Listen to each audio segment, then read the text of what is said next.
la masa del cuerpo, por el calor específico y por la diferencia de temperatura, ¿cierto? Pero para que nos salga un valor positivo o la magnitud simplemente, vamos a restar la temperatura mayor menos la temperatura menor.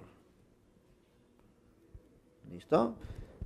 Pero recuerda, simplemente para tener una solución rápida y sencilla, para que no te confundas con los signos. ¿Listo, chicos? Simplemente por eso. ¿Listo? No te preocupes que en los problemas lo vamos a desarrollar con tranquilidad. Ahora, la última parte de esta semana viene a ser la propagación del calor. Entonces ponemos por aquí, propagación del calor. Existen tres formas de propagación del calor. ¿Listo? Primera forma, mediante la conducción. Segunda forma, mediante la convección. Mediante la convección. Y la tercera, mediante la radiación. ¿Listo? A ver, identifiquemos cada uno de ellos. Mediante la conducción, un ejemplo sencillo, ¿no? Cuando tenemos, por ejemplo, una barra metálica y nosotros calentamos un extremo de esta barra. Por ejemplo, mira, acá tengo una barra metálica y yo caliento un extremo de la barra. Si yo caliento este extremo de la barra, entonces esta parte de la barra se va a calentar y va a generar un calor, ¿cierto? Pero ese calor no se mantiene ahí, sino ese calor se propaga, ¿listo? Y se va a propagar desde un punto extremo hacia el otro punto. Entonces el calor se está propagando de un lado a otro. Entonces va a haber propagación del calor, ¿cierto? De un extremo a otro. A eso le llamamos propagación del calor por conducción, ¿listo? Usualmente ocurre en los sólidos, ¿listo? Profesor, ¿y si hablamos por convección? Bueno, va a ser algo similar, pero esto no va a ocurrir en los sólidos, sino va a ocurrir en los fluidos. Y recuerda que los fluidos para nosotros, ¿quiénes son? El agua y los gases, ¿cierto? El agua y los gases. Un ejemplo sencillo y conocido y clásico es, por ejemplo, cuando nosotros calentamos agua, pues, ¿no? Si nosotros calentamos agua, vamos a notar que se generan pequeñas burbujitas, ¿cierto? Entonces, eso nos identifica que el agua ya está hirviendo o se está calentando. Ahora, en ese proceso va a haber una propagación de calor. El calor que se genera en el fondo de la olla se va a propagar a través de todo el líquido, ¿cierto? Por ese motivo, al final, después de un cierto tiempo, todo el agua está caliente o todo el agua empieza a hervir, ¿cierto? Entonces se está propagando el calor mediante un fluido. A eso le llamamos propagación del calor por convección, ¿listo? Profesor, ¿y por radiación? ¿Listo? Por radiación, ejemplo clásico y sencillo. Imaginemos que estamos en la playa. Imaginemos que estamos en la playa y el sol propaga su energía, propaga los rayos solares, ¿no? Cuando llegan los rayos solares al cuerpo de una persona, por ejemplo por aquí, al cuerpo de una persona, esta persona siente el calor, ¿listo? Pero ese calor se ha propagado por un sólido, por un fluido, no, porque el calor debido a la radiación no necesita de un medio para propagarse, porque esa propagación lo hace mediante ondas electromagnéticas, ¿listo? Por eso se dice que es la propagación del calor en forma de radiación, en forma de ondas, porque no necesita un medio para propagarse. Ahí tenemos los tres casos de propagación del calor: por conducción, por convección y por radiación. ¿Listo? Ahora, lo que usualmente nos van a pedir aquí es encontrar el flujo de ese calor por unidad de tiempo, es decir, cuánto calor se está propagando en un determinado tiempo. Entonces, vamos a identificar la relación para cada uno de estos casos. ¿Listo? No son muy comunes, pero es importante que tú los conozcas. ¿Listo? Caso número 1, por conducción.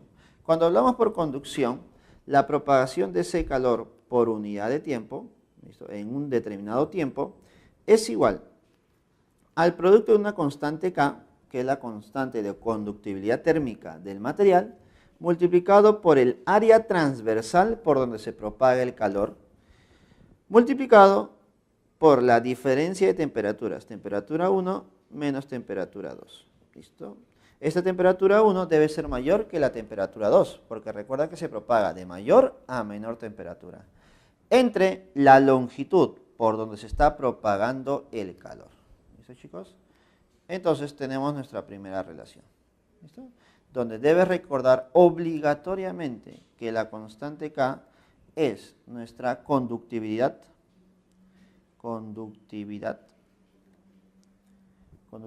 térmica del material. ¿Listo? Nuestra conductividad térmica del material.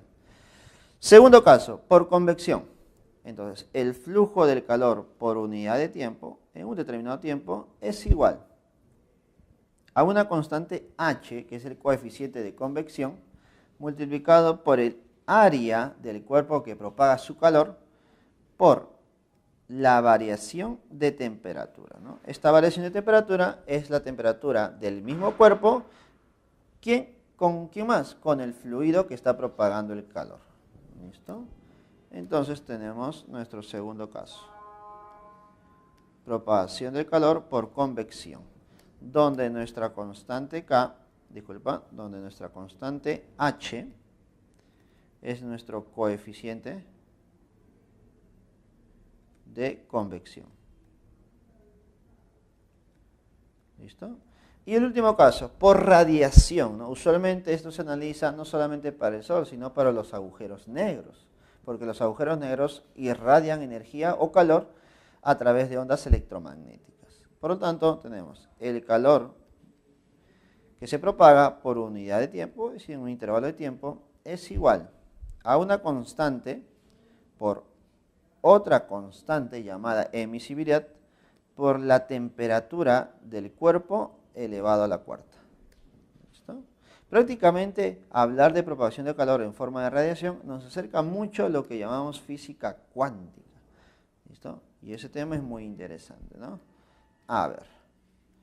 Entonces, la propagación del calor mediante la radiación se calcula de esta manera, ¿no? El calor disipado por unidad de tiempo es igual a una constante llamada constante de Boltzmann o Stefan-Boltzmann. Ponemos por aquí. Constante de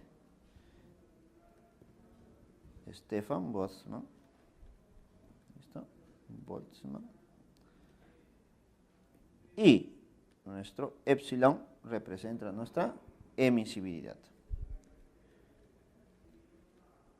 Está nuestra emisibilidad. Ahora, esa emisibilidad varía entre dos valores. Es mayor que 0 y menor que 1. Debe ser mayor que 0 y menor que 1. No te preocupes que esas constantes te las van a dar en el mismo problema. No es necesario que te acuerdes los valores. ¿Listo? Siempre las constantes nos los van a dar. ¿Listo? Entonces, chicos, tenemos la propagación del calor por conducción, por convección y por radiación. ¿Listo? En este pequeño plano vamos a ver lo más importante para poder aplicar lo que queda pendiente, es el principio de calorimetría, ¿no? Cómo aplicar esa igualdad de calores cuando pierde y cuando gana en base a sus magnitudes. Y eso lo vamos a ver en los mismos problemas. Listo, chicos. Bueno, chicos, ya vimos la parte teórica de esta semana. Ahora sí comencemos con las preguntas. Listo, chicos, comenzamos con el problema número 1. Dice, dos vasos con agua A y B se encuentran inicialmente a la misma temperatura. Mira, ambos están a la misma temperatura. La temperatura del agua del vaso A se aumenta, es decir, hay un aumento, ¿no? Una variación en 10 grados Fahrenheit. Y la del vaso B en 10 grados Kelvin. Determine la verdad o falsedad de las siguientes proposiciones. Proposición número 1. El incremento de la temperatura del agua en el vaso A es igual al incremento de la temperatura del agua en el vaso B. Es decir, me están pidiendo analizar los incrementos de las temperaturas en A y en B. Y recuerda que un incremento es una variación, ¿cierto? Entonces, primera proposición. Lo que debo encontrar es la relación entre los incrementos. Profesor, yo sé que en el vaso A incrementa en 10 Faraday y en el vaso B incrementa entre 10 Kelvin, pero yo no sé si esos dos incrementos son iguales. Por lo tanto, voy a analizar uno de los vasos. Por ejemplo, analicemos el vaso B. Para el vaso B. ¿Listo? En el vaso B, nuestra variación de temperatura en grados Kelvin va a ser 10 Kelvin, ¿cierto? 10 Kelvin. Pero yo quiero pasar estos 10 Kelvin ¿a qué? A Fahrenheit. Por lo tanto, recordemos que la relación entre los grados Kelvin entre 5 es igual a la variación de los grados Fahrenheit entre 9. ¿Listo? Por lo tanto, nuestra variación en grados Fahrenheit sería 9/5 de la variación en grados Kelvin. Por lo tanto, claramente notamos que la variación en grados Fahrenheit sería ¿cuánto? Sería 18 grados Fahrenheit. Por lo tanto, dime, si para A su variación era 10 grados Fahrenheit y ahora para B nos damos cuenta que es 18 grados Fahrenheit esa variación, entonces nuestra primera proposición sería falsa, ¿cierto? ¿Los incrementos son iguales? No, son diferentes. Por lo tanto, la primera proposición es falsa. El vaso A incrementa en 10 Fahrenheit y el vaso B incrementa en 18. ¿Listo? Segunda proposición. Dice, la temperatura final del vaso B es mayor que la temperatura final del vaso A. Dice, la temperatura final del vaso B es mayor que la temperatura final del vaso A. Y eso creo que lo podemos notar fácilmente. ¿Por qué? Mira, podemos decir por aquí, para el vaso A y para el vaso B. Dime, para el vaso A, ¿cuánto es su incremento? El incremento de la temperatura en grados Fahrenheit para A sería de 10 grados Fahrenheit. Pero para el vaso B, ¿cuánto es su incremento? En 18. ¿Listo? Profesor, pero esos son los incrementos. Ya está, pero a mí me piden la temperatura final, comparar las temperaturas finales. Pero el problema te dice que para ambos vasos la temperatura inicial es la misma. Por lo tanto, si la temperatura inicial es la misma, para saber la relación entre temperaturas finales, simplemente hace falta saber las variaciones, ¿cierto? Si en el vaso B existe una variación de 18, entonces su temperatura final será mayor que la temperatura final para A, donde su variación solamente es en 10. Por lo tanto, podemos decir que la temperatura final para B es mayor a la temperatura final para A. ¿Por qué? Porque en B tiene mayor variación de temperatura. Entonces, podemos decir que la proposición número 2, la temperatura final del vaso B es mayor que la temperatura final del vaso A, eso es verdadero, ¿cierto? Eso es verdadero. Entonces, segunda proposición, verdadera. Vamos con la tercera proposición. ¿Listo? Tercera proposición. En la tercera proposición nos dice lo siguiente. Si la temperatura inicial del vaso A es 40 Fahrenheit, entonces su temperatura final es de 50 Celsius. A ver, entonces ya estamos considerando para el vaso A, ya estamos considerando una temperatura inicial, ¿no? Entonces ponemos por aquí, temperatura inicial vale 40 grados Fahrenheit. Pero sabemos que la variación de la temperatura en Fahrenheit es de 10 Fahrenheit. Por lo tanto, podemos decir nosotros, entonces, la temperatura final será igual a la temperatura inicial más su incremento, ¿no? Que sería 10. Y esto simplemente sería 50 grados Fahrenheit. ¿Listo? Profesor, pero es 50 grados Fahrenheit. A mí me dicen que debe ser 50 grados Celsius. ¿Listo? Entonces lo que voy a hacer es convertir de grados Fahrenheit a grados Celsius, ¿cierto? Y tú te debes recordar la relación entre Celsius y Fahrenheit. A ver, la colocamos por aquí nuevamente. La temperatura en Celsius sobre 5 es igual a la temperatura en Fahrenheit menos 32 sobre 9. ¿Listo? Entonces, con un simple reemplazo podemos encontrar la temperatura en Celsius, sabiendo que la temperatura en Fahrenheit sería 50. Entonces, ponemos por aquí. Temperatura en Celsius sobre 5 es igual a 50 menos 32 sobre 9. Entonces, dime, esto sería C quintos igual a 50 menos 32 sería 18 sobre 9. Y 18 sobre 2 sería 18 sobre 9 sería 2 y 2 por 5 sería 10. Por lo tanto, la temperatura en Celsius sería 10 grados Celsius. Por lo tanto, claramente notamos que no sale 50 Celsius. Por lo tanto, la tercera proposición es falsa.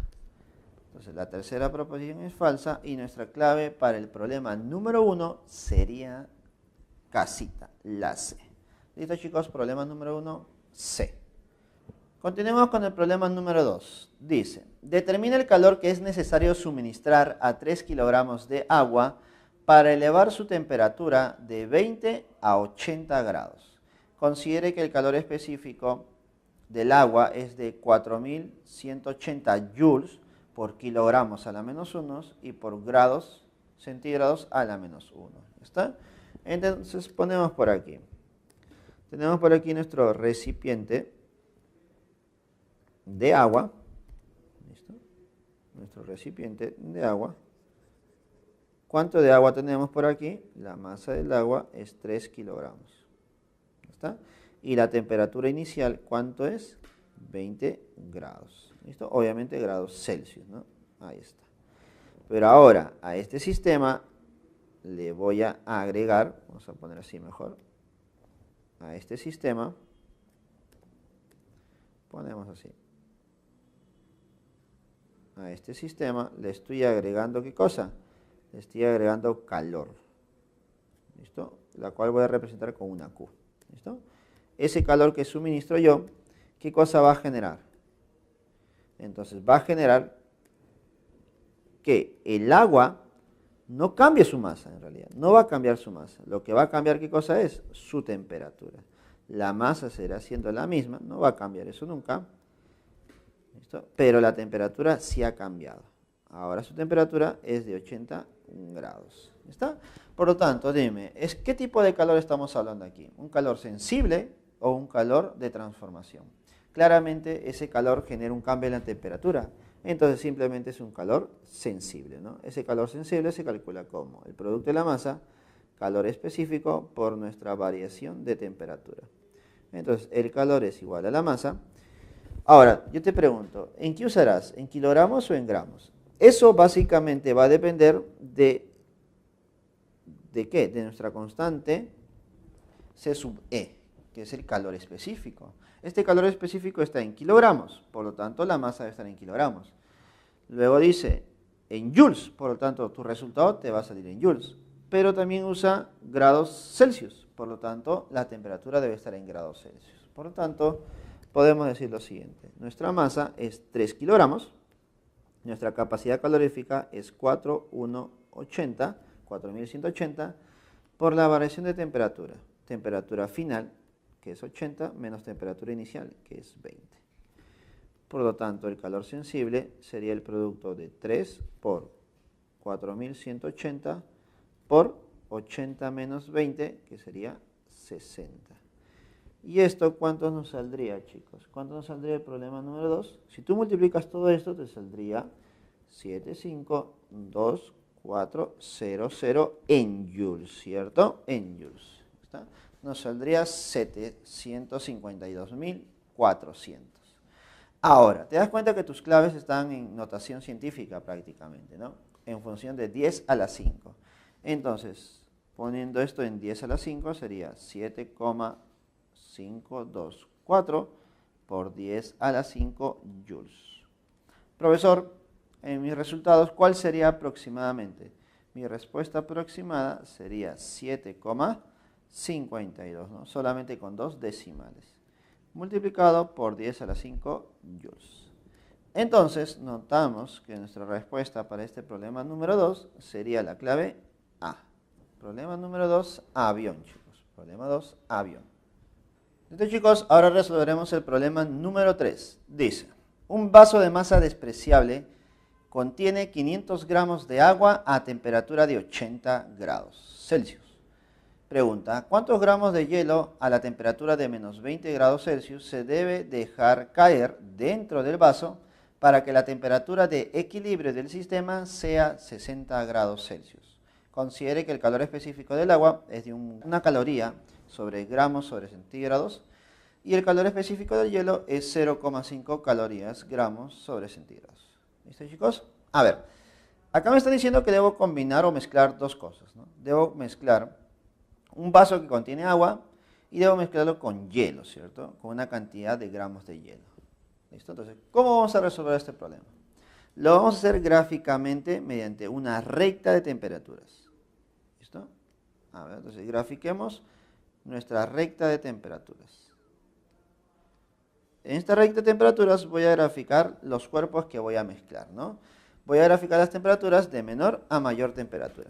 Por ejemplo, ¿quién es el primer componente, la primera sustancia con menor temperatura? Sería el hielo, ¿cierto? Que está a una temperatura de 20 grados, menos 20 grados, ¿no? Sería el hielo. Y la masa del hielo, yo no sé cuánto es. Va a ser M. Y lo voy a combinar con 500 gramos de agua, que está a una temperatura de 80 grados. ¿Listo? Entonces tenemos por aquí agua. ¿Listo? Y la masa sería 500 gramos. ¿Listo? Y al combinarlos, estos dos generan una temperatura de equilibrio, que sería 60 grados. ¿Listo? Entonces, mira lo que va a ocurrir. Para que el hielo llegue a la temperatura de 60, recuerda que el hielo primero debe pasar por la temperatura de 0. Profesor, ¿y por qué? Porque recuerda que el hielo solamente se genera a partir de 0 hacia atrás, es decir, con temperaturas negativas. No existe hielo con una temperatura de 60, no existe hielo con una temperatura de 80. Por lo tanto, lo primero que va a ocurrir es llegar hasta una temperatura de 0. ¿Listo? Y para llegar a una temperatura de 0, primero debe ganar una cierta cantidad de calor. ¿Listo? Ahora, entonces ya tenemos hielo a temperatura de 0. ¿Listo? Profesor, pero necesita llegar a 60, pero es hielo. Entonces lo que va a ocurrir aquí es que va a ganar nuevamente calor, va a ganar otro calor, que sería un calor de transformación, para que todo ese hielo se transforme ¿en qué? Se transforme en agua. Ahora se va a transformar en agua. Y una vez que tengas el agua ya transformada respecto al hielo, ahora con esa cantidad de agua, ahora sí, el agua va a aumentar la temperatura hasta que sea 60 grados. Y acá tengo otro calor. ¿Listo? Profesor, entonces, el hielo al inicio, que al final se ha convertido en agua, solamente está ganando calor. Sí, ha ganado un calor 1 para reducir, o mejor dicho, para aumentar su temperatura a 0.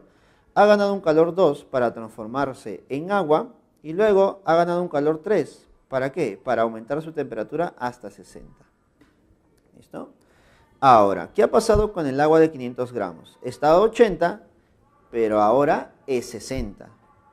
Entonces, chicos, el agua que tenemos de 500 gramos, que está a 80 grados, está reduciendo su temperatura. Entonces, para reducir su temperatura, el cuerpo debe perder una cantidad de calor. ¿Listo? Pierde una cantidad que vamos a ponerle calor 4. ¿Listo? Ahora, ¿qué debemos hacer? Ahora, debemos aplicar el principio de la conservación del calor, ¿cierto? El calor que un cuerpo gana, el otro lo va a perder. Entonces, ponemos por aquí. El calor ganado es igual al calor perdido. Dime, ¿quién gana calor? Al inicio, el hielo. ¿Quién está perdiendo el calor? El agua de 500 gramos, ¿cierto? Entonces, podemos decir lo siguiente, ¿no? El calor ganado sería la suma del calor 1 más el calor 2 más el calor 3. ¿Y quién está perdiendo? ¿O cuál sería el calor perdido? El calor 4, ¿cierto? Ahora, con mucho cuidado, chicos, porque en este proceso donde el cuerpo gana calor, hay una transformación de fase. Por lo tanto, al inicio tú vas a considerar hielo, pero ahí va a haber un momento donde ya no es hielo, sino es agua. Entonces, eso es muy importante. ¿Listo? A ver. Calor número 1. El calor número 1, ¿para qué se ha generado? Es un calor sensible, ¿no? Este es un calor sensible. ¿Listo? Que nos ha permitido solamente cambiar la temperatura. ¿Ya está? Entonces ponemos por aquí. Sería la masa. ¿Listo? La masa de hielo. ¿Listo? ¿Por quién más? Por el calor específico de hielo. Vamos a poner así, masa de hielo. Por el calor específico del hielo y por la variación de temperatura. ¿Listo? Más el calor 2. ¿Te estás dando cuenta que el calor 2 se ha necesitado para hacer una transformación, ¿sí o no? ¿Listo? Por lo tanto, será un calor de transformación. Ya está. ¿Y cómo se calcula el calor de transformación? Como el calor latente por la masa, ¿cierto? Que sería la misma masa de hielo, la cual voy a transformar. Más el calor 3. Dime, el calor 3 sería, ¿qué cosa? Es un calor sensible, ¿sí o no? ¿Está?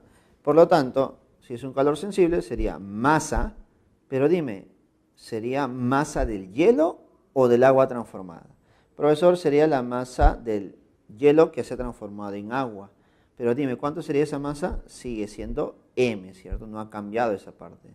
Pero lo que sí ha cambiado es el calor específico, porque ya no sería del hielo, sino ahora sería del agua, porque ahora es hielo derretido, sería agua. Y esto multiplicado por la variación de temperatura. Y esto es igual al calor 4, ¿no? Y date cuenta que el calor 4 es un calor sensible, porque el agua ha reducido su temperatura. ¿Listo? Entonces, eso es más sencillo, ¿no? Sería la masa del agua por el calor específico del agua por la variación de temperatura. Ahora, ten mucho cuidado, por favor. Estas variaciones de temperatura que estamos poniendo por aquí no son iguales. Eso va a depender de cada situación, ¿no? Entonces, vamos a reemplazar los valores y ahí te vas a dar cuenta. Comencemos. Masa del hielo al inicio vale M. El calor específico del hielo vale 0,5. ¿Listo? Vamos a ponerlo como un medio. Por variación de temperatura. Mira, la primera variación de temperatura, de menos 20 a 0. ¿En cuánto está variando? Está variando en 20. Recuerda que nosotros vamos a considerar estas variaciones como cantidades positivas. Recuerda lo que hicimos, ¿cierto? Esos calores voy a considerar todos como magnitud. Por lo tanto, la mejor manera de considerarlos como magnitud, considerando que la variación siempre es positiva. ¿Listo? Más calor latente. ¿Cuánto es el calor latente para la fusión del hielo? Es decir, cuando el hielo se convierte a agua. ¿Listo? Su calor latente va a ser 80. Y esto multiplicado por la masa de hielo, o la masa que voy a convertir o transformar, que sería M. Más masa, que ahora ya no es hielo, sino es agua, pero sigue siendo una masa M, pero por el calor específico del agua, que ahora es 1, por la variación de temperatura. ¿En cuánto está variando la temperatura para el calor 3? De 0 hasta 60. Bueno, ese es 60, chicos. Y esto es igual a la masa del agua, recuerda, el agua al inicio, que es 500, por el calor específico del agua, que es 1, por la variación de temperatura de 80 a 60, está variando en 20. ¿Listo? Operemos un poquito esto. Tendríamos masa por 1 medio por 20 es 10M, 80M más 60M. Entonces sería esto, claramente sería 150M. Igual a 500 por 20 sería 1000, ¿cierto? 500 por 20 sería 1000. ¿Está? Por lo tanto, la masa M sería 1000 sobre 150. Obviamente tú puedes simplificar, ¿cierto? Un cerito se va. ¿Listo? Un cerito se va. Ah, no, mira, ten cuidado, ¿eh? A la hora de multiplicar, 500 por 20 sería 10.000 en realidad, ¿ya? No, agrégale un cerito más, 10.000. Por lo tanto, al simplificar me quedaría 1000 entre 15. Sacas quinta, sería 3. Sacas quinta, sería 200. Por lo tanto, al final, la masa me está quedando 200 tercios. Y en tu clave, 200 tercios, tú sabes que vale 66,6 gramos, porque estamos en gramos, aproximadamente. ¿Listo, chicos? Pregunta número 3, la clave sería la A. Pregunta 3, clave sería A. Listo, chicos, continuemos con el problema número 4. Dice, un bloque de hielo de masa de 50 gramos tiene una temperatura de menos 10 grados. Cuando se saca de una congeladora y se deja caer dentro de un vaso con agua a 0 grados, mira, agua a 0 grados, si no hay pérdida ni ganancia de calor con el exterior, pregunta, ¿cuánta masa de agua se solidificará sobre el bloque? A ver, entonces nos vamos a ayudar de nuestra recta, a ver, porque voy a mezclar básicamente, ¿qué cosa? Hielo con agua. ¿Listo? Entonces ponemos por aquí. ¿Cuánto de hielo tenemos? Tenemos hielo tenemos 50 gramos de hielo. ¿A qué temperatura? A menos 10. Y también tengo agua, mira. También tengo agua, pero a 0 grados. ¿Listo? Tengo agua a 0 grados. ¿Listo? Yo no sé cuánto de agua se va a solidificar. ¿Listo? Imaginemos que, o consideremos que se va a solidificar una cantidad M.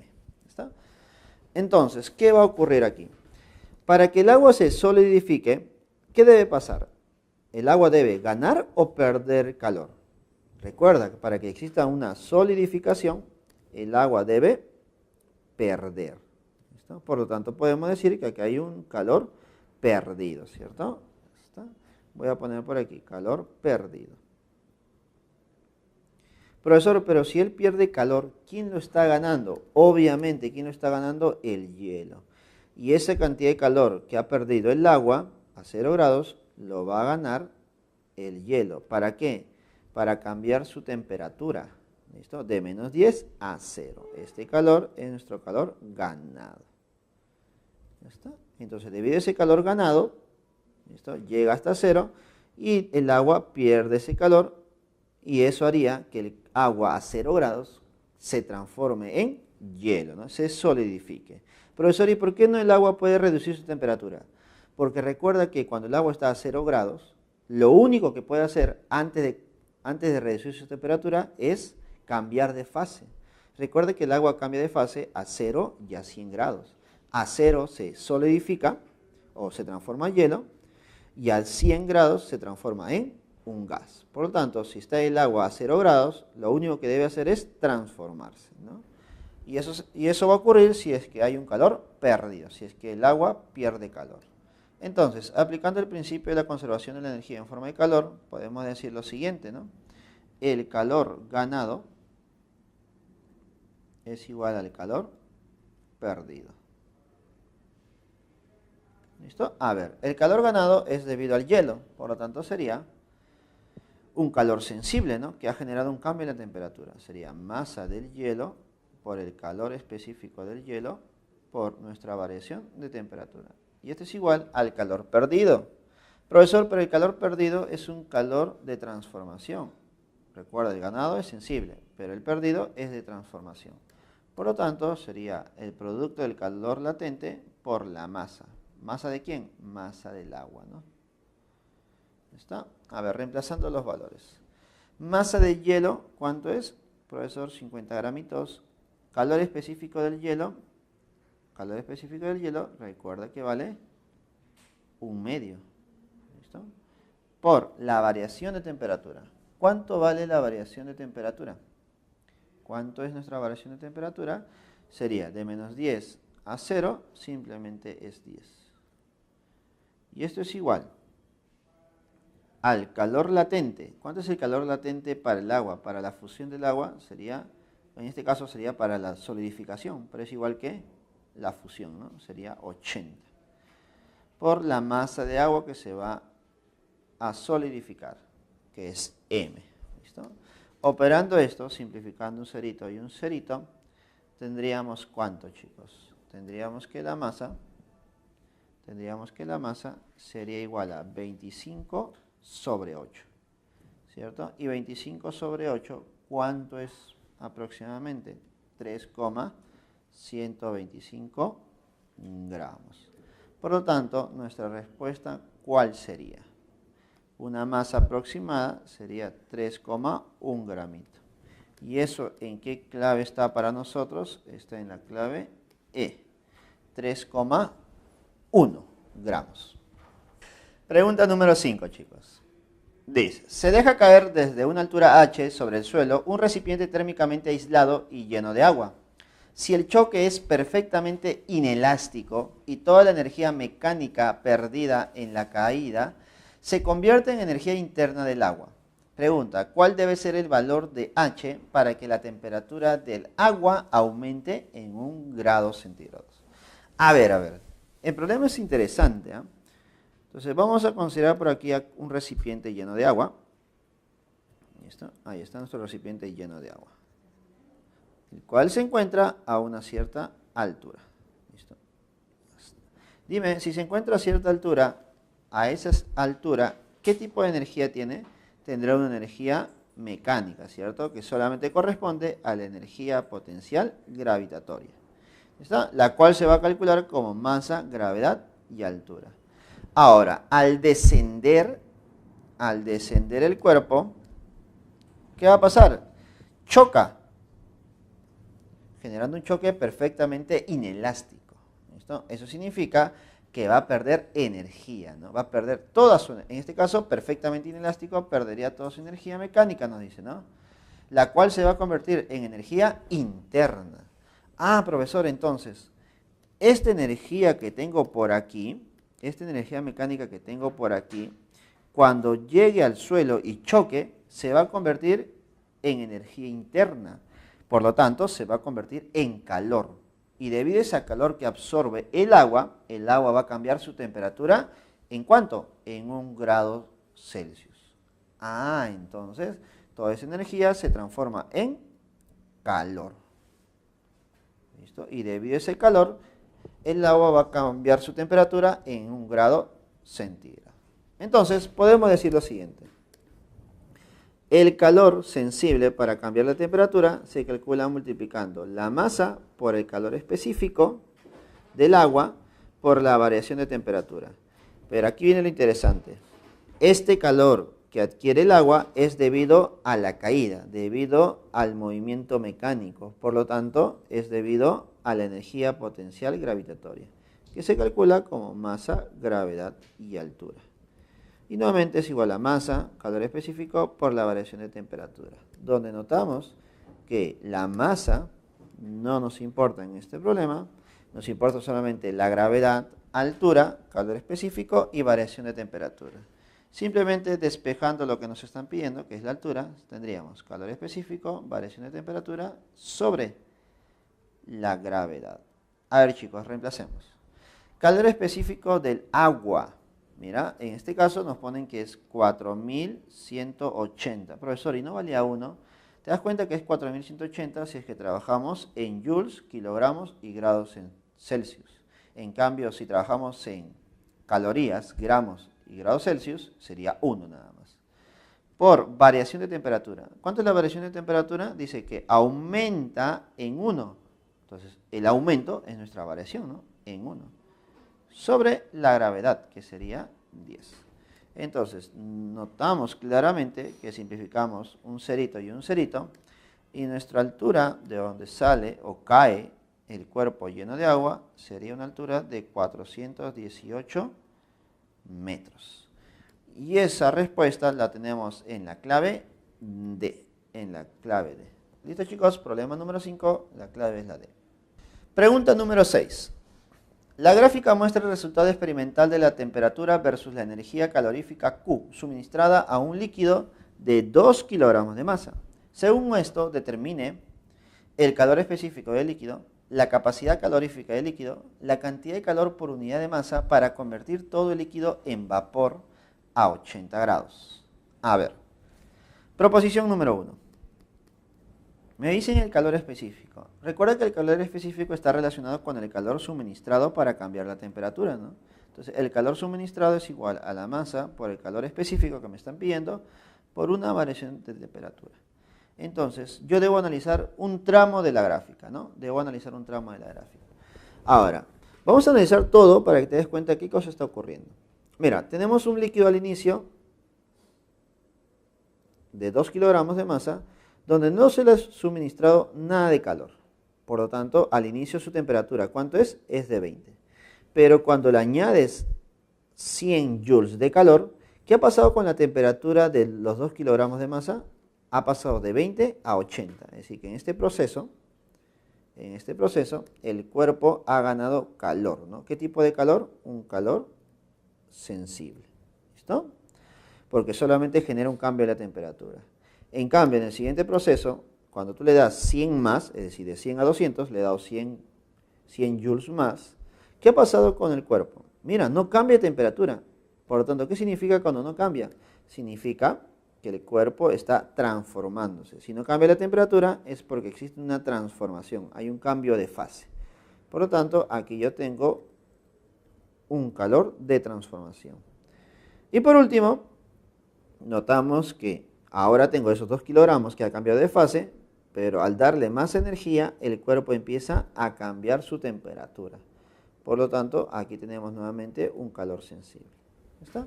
Entonces, el calor sensible está relacionado con el calor específico que me están pidiendo. Entonces, yo debo analizar un tramo de esta gráfica. ¿Qué te parece si analizo este tramo que voy a ponerle tramo 1? ¿Listo? Entonces, para ese tramito 1, el calor suministrado de 0 a 100 sería simplemente 100 joules. Y esto es igual a la masa. ¿Cuánto de masa? 2 kilogramos. ¿Listo? Profesor, ¿y por qué no pone 2000 gramos?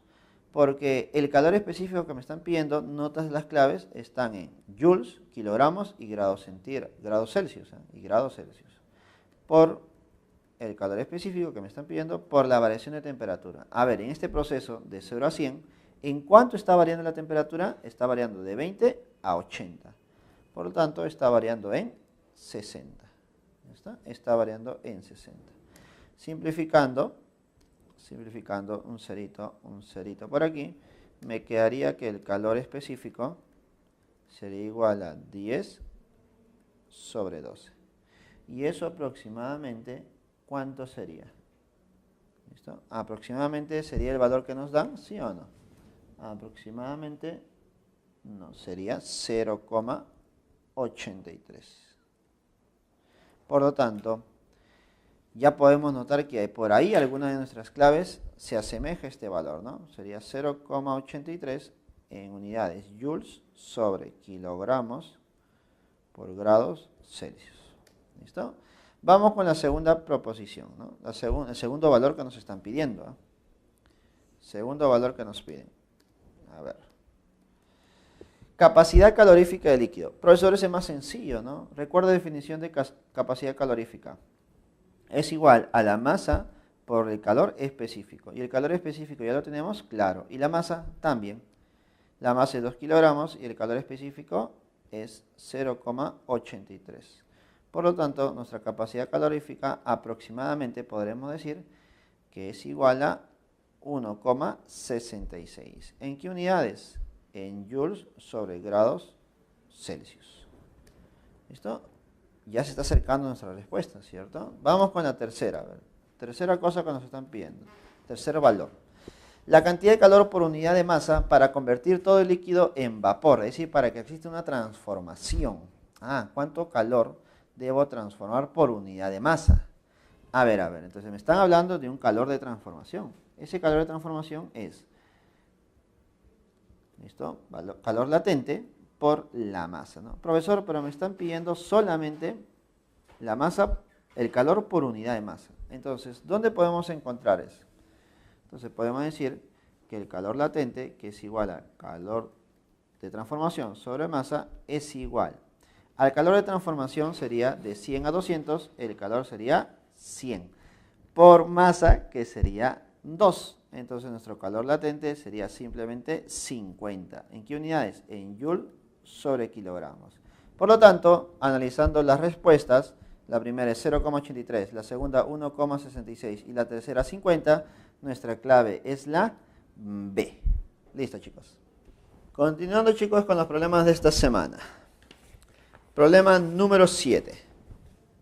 ¿Listo? Dice, el extremo de una varilla metálica aislada se mantiene a 100 grados Celsius y el otro extremo se mantiene a 0 grados Celsius, con una mezcla de hielo y agua. Es decir, gracias al hielo y agua mantenemos esas dos temperaturas.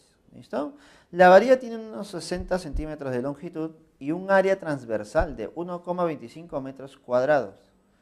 Determine la conductibilidad térmica del metal si el calor conducido por la varilla funde 8,5 gramos de hielo en 10 minutos. Considere que el calor latente de fusión del hielo es de 80. A ver, si nosotros graficamos la situación sería algo así, ¿no? Una varilla y un área transversal, ¿no? Ahí está. En un extremo se mantiene la varilla a una cierta temperatura. Vamos a poner a 100. Y el otro extremo está a una temperatura de 0 grados. ¿Listo? Ahora, la longitud de la varilla, podemos decir que es, dicen que es, la longitud de la varilla es 60 centímetros. Y el área transversal, esta área transversal por donde se va a propagar el calor, es de 1,25 metros cuadrados. ¿Listo? 1,25 metros cuadrados. ¿Listo?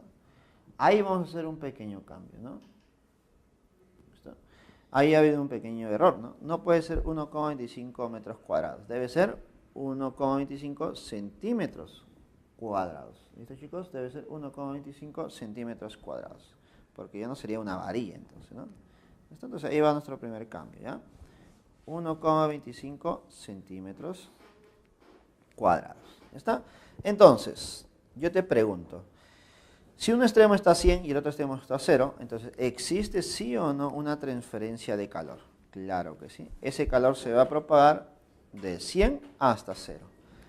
Y se va a cumplir que el calor propagado por unidad de tiempo es igual a una constante que me están pidiendo, que es la constante de conductibilidad térmica, multiplicado por el área por la diferencia de temperaturas, ¿no? Temperatura mayor menos temperatura menor entre la longitud. ¿Listo? Ahora, reemplazo los valores. Profesor, pero al reemplazar yo me doy cuenta que este calor yo no lo tengo. La variación de tiempo sí lo tenemos. El área también. Y variación de temperatura, claro. Y la longitud, sí. Pero el calor, este calor, yo no lo tengo. Pero ahí viene el problema. Dice, determine la conductividad térmica del metal si el calor conducido, ese calor que se conduce por la varilla, funde 8,5 gramos de hielo. ¿Qué significa que funde 8,5 gramos de hielo que lo transforma a líquido? Ah, profesor, entonces esto es un calor de transformación también. Genera un calor de transformación. Por lo tanto, debe ser igual al calor latente por la masa que está fundiendo, ¿cierto? Entonces ya me queda más claro. Ese calor simplemente es el calor latente por la masa. Y esto es igual a constante K de conductividad térmica multiplicado por el área por diferencia de temperaturas. ¿Listo? ¿Qué te parece? Ahora sí reemplazamos los valores. Calor latente para el hielo en este caso sería 80. La masa sería 8,5.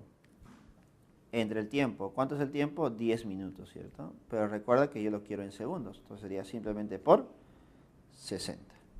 Y esto es igual a la constante de conductividad térmica por el área, que es 1,25 centímetros cuadrados, por la diferencia de temperatura de 100 a 0, bueno, la diferencia es 100, sobre la longitud. ¿Y cuánto es la longitud de la varilla? Sería 60 centímetros. ¿Listo? Entonces, simplificando todo, sería 60 y 60 se van.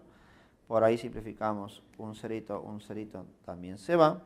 Y al final, ¿cuánto nos debe salir nuestra constante K de conductibilidad térmica? Nos debe salir 0,544. ¿En qué unidades? En calorías sobre centímetros, grados Celsius y segundos. Y ese resultado, ¿en qué clave la tenemos? Nuestra clave sería, aproximadamente parece, sería la A. ¿Listo? 0,54. Listo, chicos, problema número 8. Dice, una casa tiene paredes de 25 centímetros de espesor con una superficie de 300 metros cuadrados, construidas con un material cuyo coeficiente de conducción es de 0,01 calorías sobre centímetros, grados Celsius y segundos. Pregunta, ¿qué cantidad de calor por minuto debe producir una estufa para mantener constantemente una diferencia de 10 grados Celsius con la temperatura exterior? ¿Está?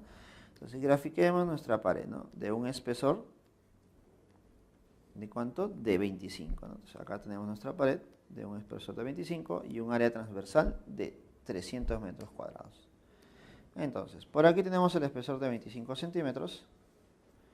El área transversal, que sería 300 metros cuadrados, y nos dice que la variación de temperatura que se debe generar entre los dos extremos debe ser de 10 grados Celsius. ¿Está?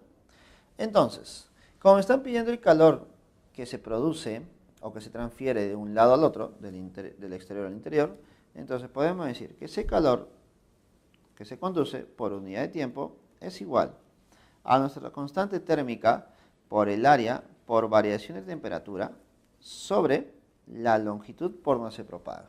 ¿Listo? Entonces, despejando el calor que me están pidiendo, esto será igual a la constante K por el área por variación de temperatura por variación de tiempo entre la longitud. ¿Listo? Reemplazo cada uno de ellos. Pero recuerda que las unidades deben ser las adecuadas. Bueno, y todo eso depende del coeficiente de conducción. Por ejemplo, el coeficiente de conducción es 0,01. ¿En qué unidades? En calorías. Por lo tanto, tu respuesta te va a salir en calorías. Sobre centímetros. Por lo tanto, todas tus longitudes deben estar en centímetros. Grados Celsius y segundos. Por lo tanto, la temperatura en Celsius y el tiempo en segundos. Entonces, multiplicado aquí por la variación de temperatura, que sería 10 grados Celsius. Muy bien. Por la variación de tiempo. ¿Pero cuánto es la variación de tiempo? Por minuto te dicen, en un minuto. Por lo tanto, sería 60 segundos. Sobre la longitud. ¿Listo? Sobre la longitud. ¿Listo? ¿Y la longitud cuánto sería? Me dicen 25 centímetros, ¿cierto? ¿Está? Entonces, corroborando los valores, por favor. La constante K vale 0,01. La variación de tiempo es 10. Nuestro valor de tiempo sería 60 y la longitud sería 25. Lo único que nos faltaría es multiplicar por el área. ¿Y por qué lo he puesto al final? Porque date cuenta que en tus datos el área está en metros cuadrados. Pero yo no lo quiero en metros cuadrados, lo quiero en centímetros cuadrados. Por lo tanto, voy a transformar de metros cuadrados a centímetros cuadrados. ¿Y cómo voy a hacer eso? Simplemente multiplicando por el factor de conversión. ¿Cómo yo paso de metros cuadrados a centímetros cuadrados? ¿Listo? Entonces, para eso recuerda. ¿Ya? Esto es muy importante. ¿Ya? Un metro, ¿cuánto representa? 100 centímetros. Y si yo digo un metro cuadrado, ¿cuánto representará? 10 a la 4 centímetros. ¿Listo? Y si yo digo un metro cúbico, ¿cuánto representará? 10 a la 6 centímetros cúbicos y aquí metros cuadrados. ¿Ya está? Date cuenta que el primer término, que es 100, es como un 10 al cuadrado. ¿Listo? El segundo es como un 10 a la cuarta y el tercero es como un 10 a la sexta. ¿Listo? Por lo tanto, si yo quiero pasar de metros cuadrados a centímetros cuadrados, debo multiplicar todo por un 10 a la cuarta. ¿Listo? Ahora sí, ya estaría en centímetros cuadrados. Ahora sí, solamente me quedaría operar todo esto. A ver, simplifiquemos. Saquemos quinta, 5. Saquemos quinta, 12. Saquemos quinta, 1. Saquemos quinta, 60. Por lo tanto, multiplicamos todos esos términos y nos quedaría el calor que se ha transferido de un extremo al otro, ¿cierto? ¿Y esto cuánto sería? Sería 720 por 10 al cubo. ¿Listo? Multiplicado por 10 al cubo. ¿En qué unidades? En calorías. ¿Listo? En calorías. ¿Está? Por lo tanto, ¿cuál sería nuestra respuesta para este problema? Sería 720 kilocalorías. Kilocalorías. Y la respuesta para el problema número 8 sería ¿cuál?